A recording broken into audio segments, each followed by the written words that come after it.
Hello students. So the last lecture we have studied MQTT protocol, message queuing measured transport protocol. It could be a lightweight electronics messaging protocols.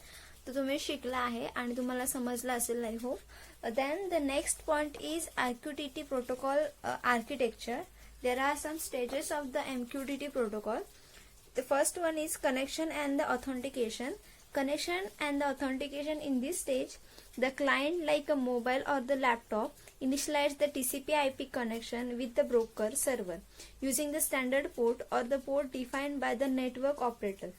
The standard port are generally 1883 for a non-encrypted communication and 8883 for the encrypted communication throughout the SSL and TLS. The encrypted communication, the server sends the server certification to the authenticate itself by the client, and client may also send the certificate to server to the authenticate itself. Through the even encrypted communication, the client authentication is not a part of the specification and also the not a common. Still, usually the client authentication is done by the passing the username and password by the client to the broker. Connection and authentication मध्ये काय केलं जातं की जेव्हा तुम्ही initialise करता तुमचा mobile किंवा तुमचे डिव्हायसेस TCP/IP कनेक्शनने, त्यावेळी काय केलं जातं की कनेक्शन तुमचं एस्टॅब्लिश केलं जातं आणि त्यानंतर सर्व्हरला एक सर्टिफिकेशन ऑथेंटिकेशन म्हणजे स्वतः ऑथेंटिकेट झालेल्याचं सर्टिफिकेशन पाठवलं जातं आणि ते ऑथेंटिकेशन सर्टिफिकेट जेव्हा सर्व्हरला क्लायंटकडून सर्व्हरला गेल्यानंतर सर्व्हर काय म्हणतो की yes I got the authentication and तो स्वतःला पण ऑथेंटिकेट करतो अँड क्लायंटला मेसेज फॉरवर्ड करतो की yes I am connected with the TCP port. ठीक आहे, अशा प्रकारे काय केलं जातं कनेक्शन अँड ऑथेंटिकेशन केलं जातं MQTT प्रोटोकॉलमध्ये. And the next is communication. The sensor data is communicating to the client using a small code footprint. Throughout the small code footprint is not exactly specified in a protocol. It is usually contained the 2-byte long header and optional variable length header. The sensor data is the message payload limit the 250 MB in the size and the quality of service level indication. There are 3 quality of service levels: unacknowledged services 1 and assurance services level 2 that exceed the quality of services level require the more network bandwidth and tolerance to the latency. There can be a 4 type of operation can be performed by the client and publisher, subscriber and unsubscribe and the ping. This client can be subscribed the specific topics in the network like mobile devices might be subscribed the broker and read the current temperature of the city. For subscribing, the client need to send the subscribe and back packets pair to the broker. Similarly, unsubscribing, the client need to send the unsubscribing and unsub back packets pair to the server. Communication मध्ये काय केलं जातं, sensor कडून communicate data केला जातो.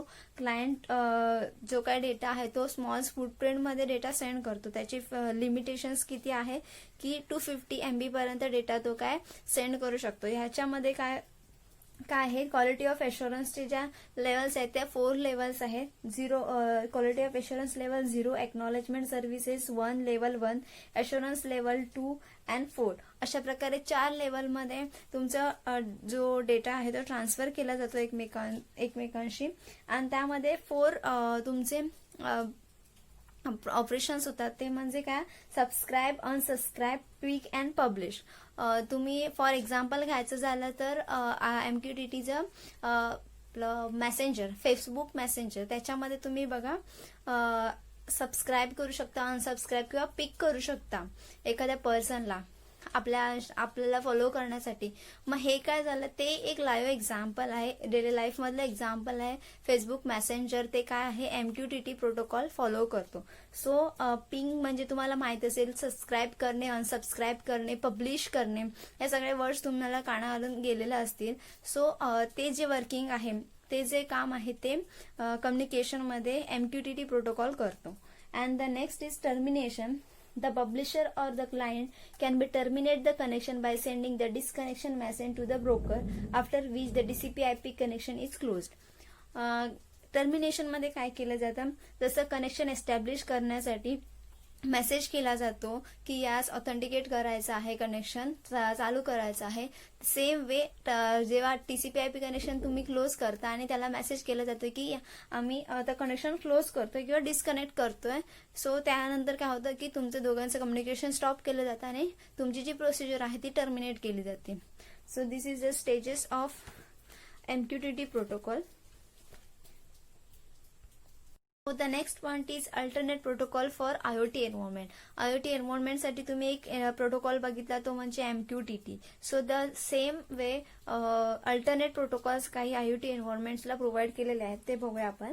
The application layer in an internet and typically based on HTTP protocols. However, HTTP is not suitable to resources the constant environment because it extremely heavyweight and it occurs a large parsing overhead.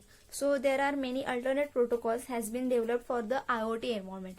म्हणजे काय, आपण application layer मध्ये काय केलं जातं की directly user करून interact करण्याचं काम कोण करतं, ऍप्लिकेशन लेअर. आपले जे वेब पेजेस आहेत, सपोज तुमचा YouTube ऍप आहे, तो मग डायरेक्टली युजर करून इंटरॅक्ट करण्याचं काम कोण करतं, ऍप्लिकेशन लेअर. आणि ते कशावरती वर्कआउट होतं, HTTP प्रोटोकॉल म्हणजे हायपरटेक्स्ट ट्रान्सफर प्रोटोकॉल वरती ते काम करतं. मग हायपरटेक्स्ट प्रोटोकॉल आहे ते काय की कॉन्स्टंट एन्व्हायरमेंटसाठी सपोर्टिव्ह नाही आहे, कारण तो हेवी वेट असल्यामुळे काय की तुमचा जो डेटा आहे तो लार्ज फॉर्मॅटमध्ये तुम्ही सेंड नाही करू शकत. मग त्याच्यासाठी अल्टरनेट ऑप्शन्स म्हणून काही प्रोटोकॉल्स IoT एन्व्हायरमेंट्समध्ये डेव्हलप केलेले आहेत, ते आपण बघूया. First is SMQTT. It's based on MQTT, Secure Message Queuing Telemetry Transport Protocol. It is an encrypt based on lightweight messaging protocol compared to an MQTT session. SMQTT session has a 4-stage setup, encryption, publish, and description. It is a broker-based architecture similar to the MQTT. However, in this protocol, both the subscriber and publisher need to be register the broker using the secret key master. The data is also encrypted before being published by the publisher and then decrypted at the subscriber end. There can be an encryption algorithm can be used for the develop. SMQTT म्हणजे काय, जसं आपलं MQTT secure message queuing telemetry transport protocol आहे, same way हा work करतो. त्याच्यामध्ये काय, S म्हणजे काय, सिक्युअर म्हणजे ह्याच्यावरती आपण जसं कनेक्शन एस्टॅब्लिश करण्यासाठी, ऑथेंटिकेट करण्यासाठी user name and password use करून कनेक्शन एस्टॅब्लिश करतो, सेम वे इथे काय करत जातं, सिक्युरिटी की जी असते ती यूज करून कनेक्शन एस्टॅब्लिश केलं जातं. अँड हा same lightweight messaging protocol आहे, जसं MQTT वर्कआउट होतं सेम हा पण वर्कआउट होतो. आणि याच्यामध्ये काय केलं जातं, त्याच्यामध्ये 4 स्टेजेस आहे, setup, encryption, publisher and decryption. मग जसे आपण स्टेज बघितले MQTTचे, ते काय होते, authentication, connection and termination. Same SMQTT मध्ये पण 4 स्टेज आहेत, सेटअप आहेत, इन्क्रिप्शन आहे, पब्लिश अँड डिक्रिप्शन आहे. ठीक आहे, अशा प्रकारे SMQTT आहे. Then next is COAP, Constant Application Protocol, is specifically designed for constant hardware. The hardware does not support the HTTP or the TCP/IP. It is used QAP protocol. So the basically designer for this protocol, taking the inspiration by the HTTP, had designed the QAP protocol using an UDP and IP protocol. It is a lightweight protocol that need low power IoT applications like communication between the battery power IoT devices. Like HTTP also follow the client server model. The client can be get, put, delete or the post the information resources over the network. QAP make the 2 messages type, request and responses. The message contains best the header followed by the message body. Those length is specified by the datagram.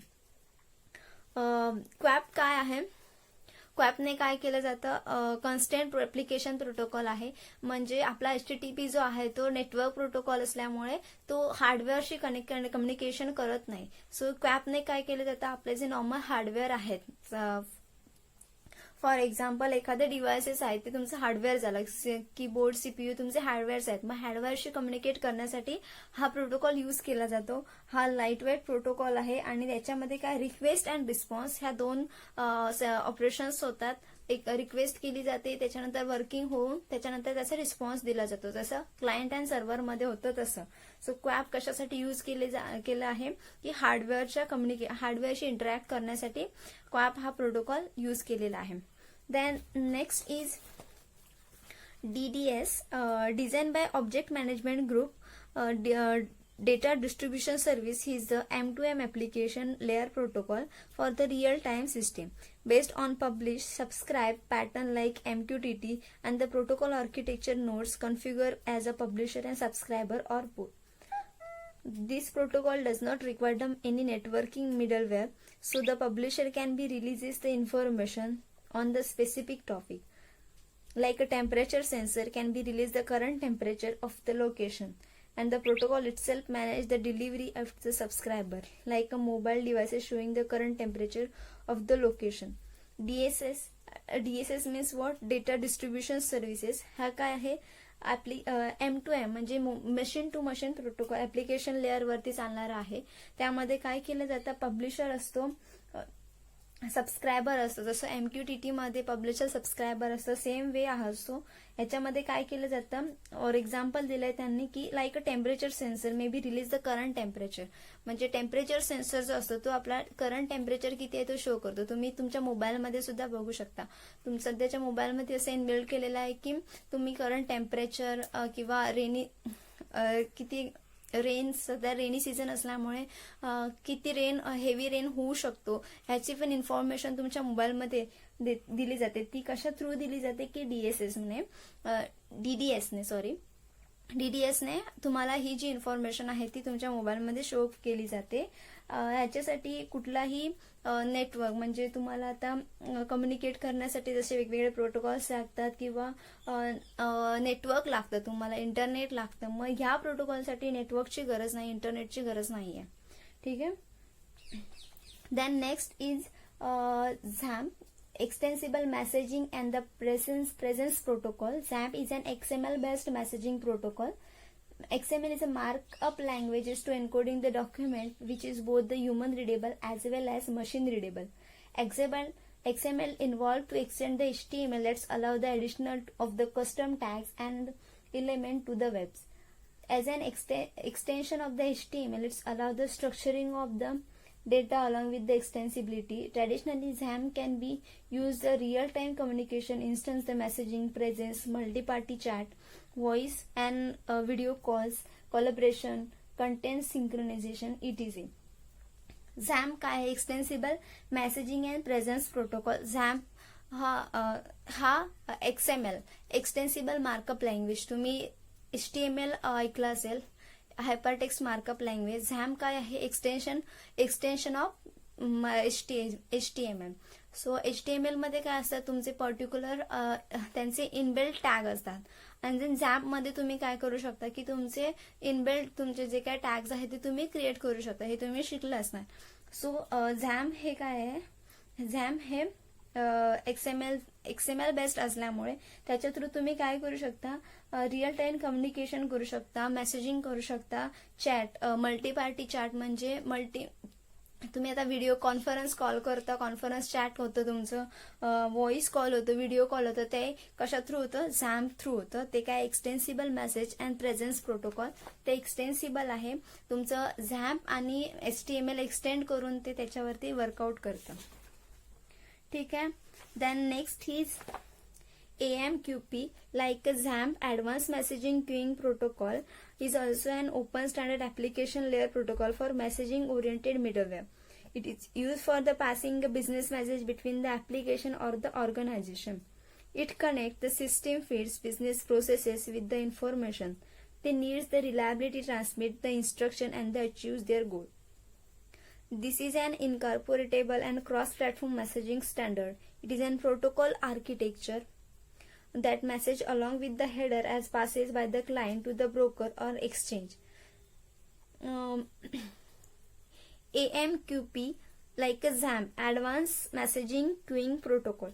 याच्यामध्ये काय केलं, जसं झॅम तुमचं working करतं मेसेजिंगसाठी, video call, voice call, conference कॉलसाठी, मग advance messaging प्रोटोकॉल्सने काय केलं जातं, सेम ॲप्लिकेशन आहे, त्याच्या थ्रू तुम्ही एकमेकांशी कम्युनिकेट करू शकता. बिझनेस मेसेजेस तुम्ही ट्रान्सफर करू शकता तुमच्या ऑर्गनायझेशनला किंवा ॲप्लिकेशनला. आणि हे क्रॉस प्लॅटफॉर्म आहे, त्याच्यामुळे कोणत्याही तुम्ही वेगवेगळ्या जर प्लॅटफॉर्म्स म्हणजे ऑपरेटिंग सिस्टीमवरती जर AMQP ऑपरेट करत असाल तर ते चालून जातं. मग काही टायमिंगला काही प्रोटोकॉल्सना काय असतं की तीच पर्टिक्युलर एक प्लॅटफॉर्मवर तो ऑपरेट होतो. पण AMQP काय आहे की क्रॉस प्लॅटफॉर्म आहे, तो कुठल्याही प्लॅटफॉर्मवरती चालून जातो. ठीक आहे. The next is RESTful HTTP, representational state forward transfer, REST, stateless and the incorporation communication protocol.